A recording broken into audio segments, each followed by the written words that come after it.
श्रीमद् भागवत महापुराण तीसरा स्कंध पांचवा अध्याय। विदुर जी का प्रश्न और मैत्रेय जी का सृष्टि क्रम वर्णन।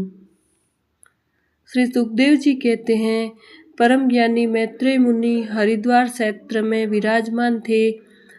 भगवत भक्ति से शुद्ध हुए हृदय वाले विदुर जी उनके पास जा पहुँचे और उनके साधु स्वभाव से आप्यायित होकर उन्होंने पूछा।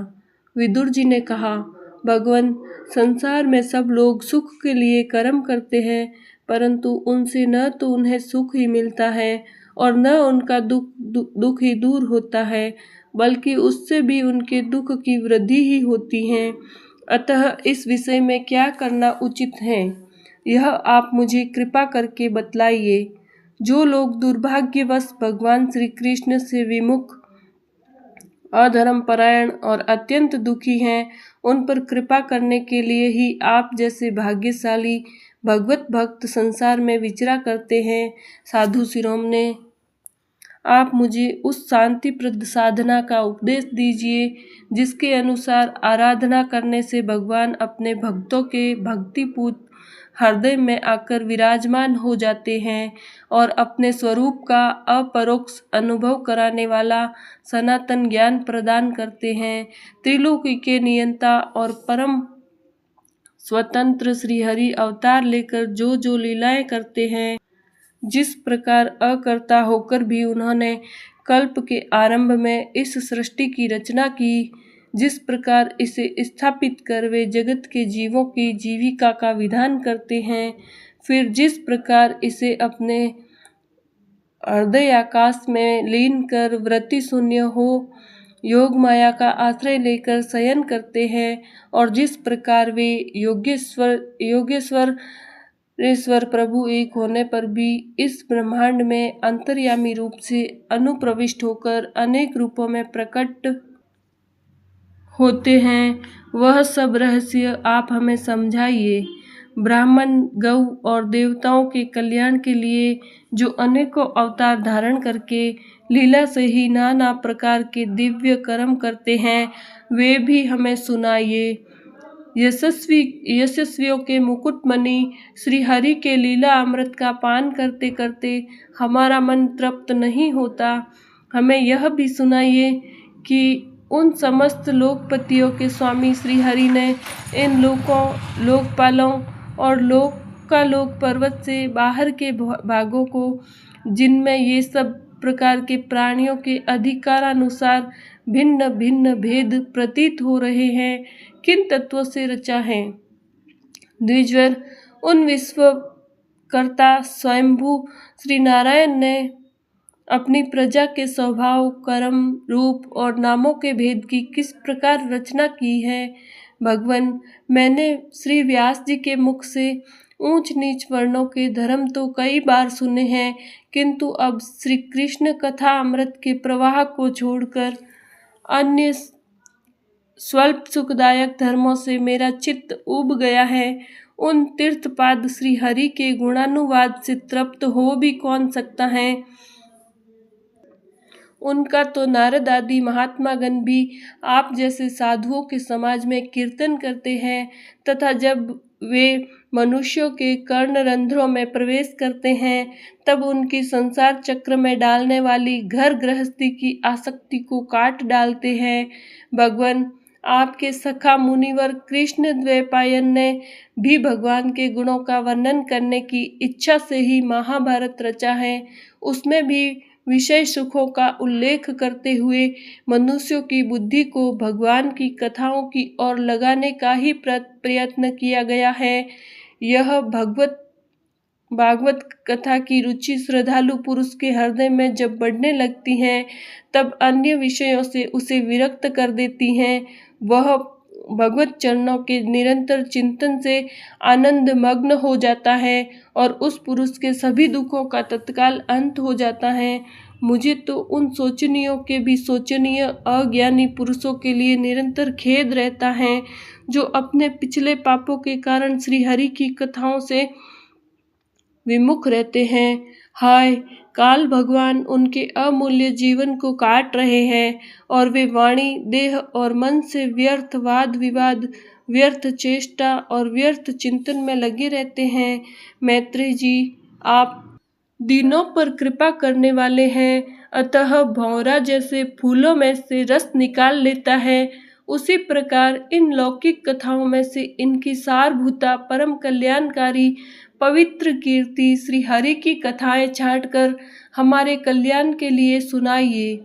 उन सर्वेश्वर ने संसार की उत्पत्ति, स्थिति और संहार करने के लिए अपनी माया शक्ति को स्वीकार कर राम कृष्ण आदि अवतारों के द्वारा जो अनेकों अलौकिक लीलाएं की हैं, वे सब मुझे सुनाइए।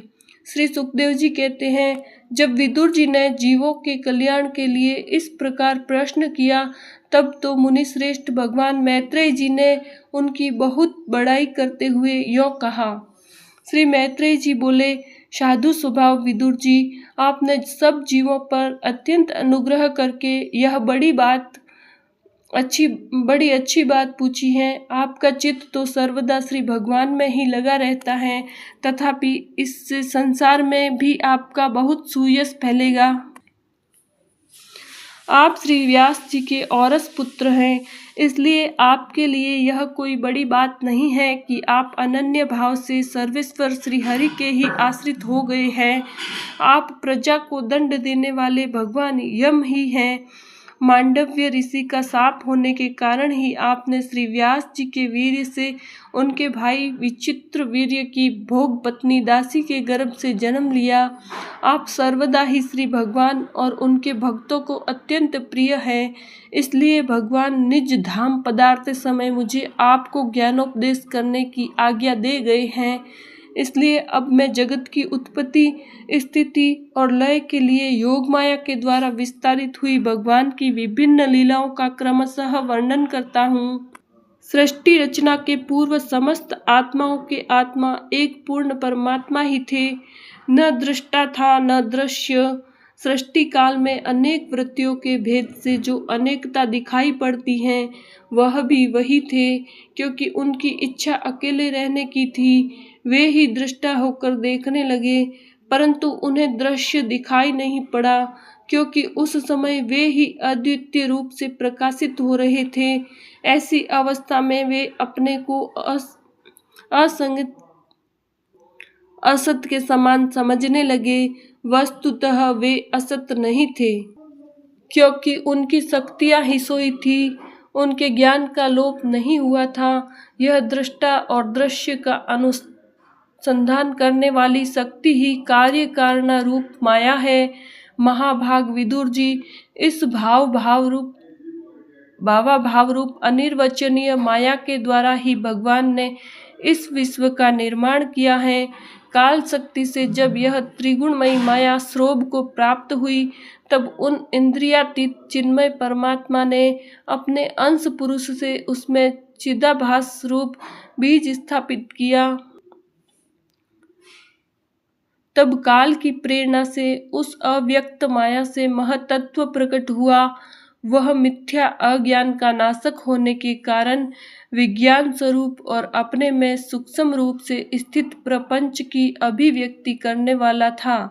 फिर चिदाभास गुण और काल के अधीन उस महतत्व ने भगवान की दृष्टि पड़ने पर इस विश्व की रचना के लिए अपना रूपांतर किया। महतत्व के विकृत होने पर अहंकार की उत्पत्ति हुई, जो कार्य अधिभूत, कारण अध्यात्म और कर्ता अधिदेव रूप होने के कारण भूत, इंद्रिय और मन का कारण है। वह अहंकार वैकारिक, सात्विक, तेजस, राजस और तामस भेद से 3 प्रकार का है। अतः अहम तत्व में विकार होने पर वैकारिक अहंकार से मन और जिनसे विषयों का ज्ञान होता है, वे इंद्रियों के अधिष्ठाता देवता हुए।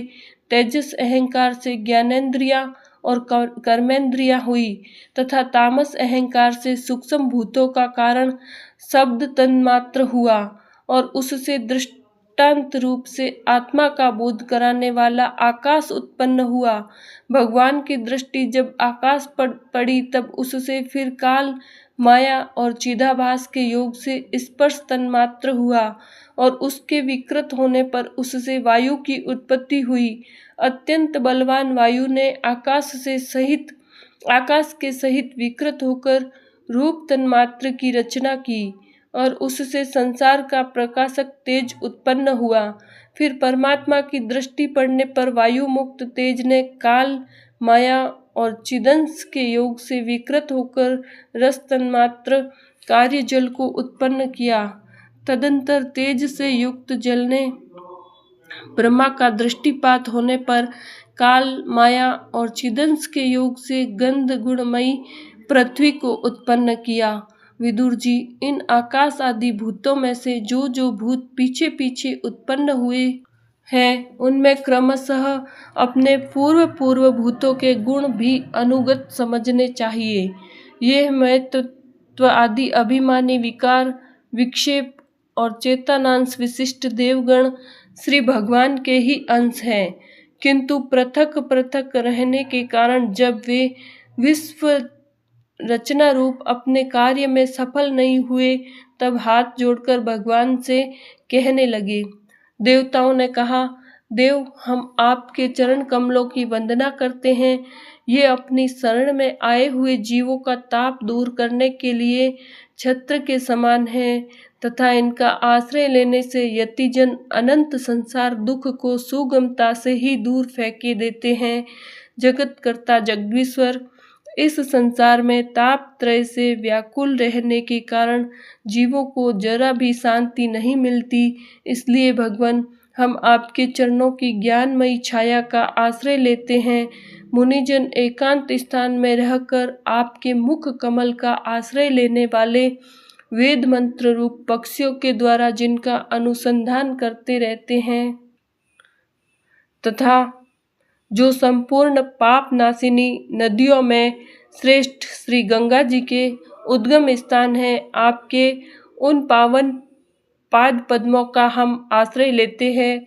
हम आपके चरण कमलों की उस चौकी का आश्रय ग्रहण करते हैं जिसे भक्तजन श्रद्धा और श्रवण कीर्तन आदि रूप भक्ति से परिमार्जित अंतःकरण में धारण करके वैराग्य पुष्ट ज्ञान के द्वारा परम धीर हो जाते हैं। ईश, आप संसार की उत्पत्ति, स्थिति और संहार के लिए ही अवतार लेते हैं, अतः हम सब आपके उन चरण कमलों की शरण लेते हैं जो अपना स्मरण करने वाले भक्त जनों को अभय कर देते हैं। जिन पुरुषों का देह, गेह तथा उससे संबंध रखने वाले अन्य तुच्छ पदार्थों में अहंता, ममता का दृढ़ दुराग्रह है, उनके शरीर में आपके अंतर्यामी रूप से रहने पर भी जो अत्यंत दूर हैं, उन्हीं आपके चरणारविंदों को हम भजते हैं।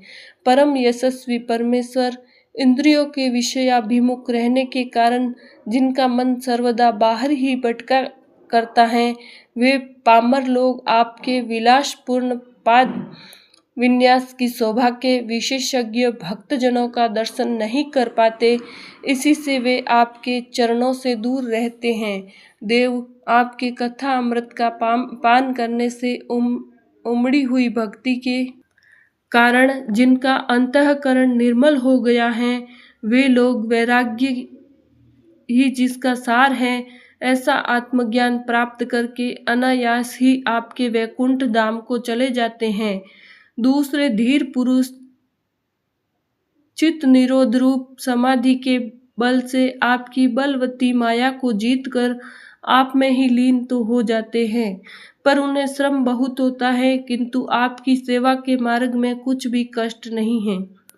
आदिदेव, आपने सृष्टि रचना की इच्छा से हमें त्रिगुणमय रचा है, इसलिए विभिन्न स्वभाव वाले होने के कारण हम आपस में मिल नहीं पाते और इसी से आपकी क्रीड़ा के साधन रूप ब्रह्मांड की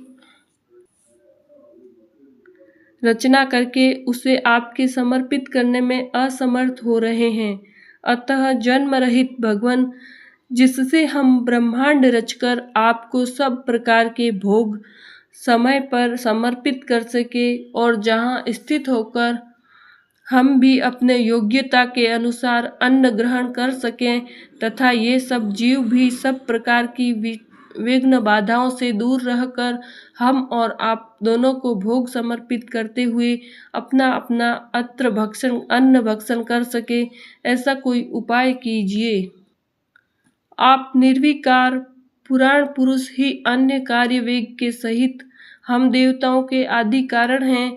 देव पहले आप अजन्मा ही ने सत्वादि गुण और जन्म आदि कर्मों की कारण रूपा माया शक्ति में चिदाभास रूप वीर्य स्थापित किया था। परमात्मा देव महतत्व आदि रूप हम देव गण जिस कार्य के लिए उत्पन्न हुए हैं उसके संबंध में हम क्या करें। देव हम पर आप भी अनुग्रह करने वाले हैं, इसलिए ब्रह्मांड रचना के लिए आप हमें क्रिया शक्ति के सहित अपनी ज्ञान शक्ति भी प्रदान कीजिए। बोलिए श्री कृष्ण चंद्र भगवान की जय।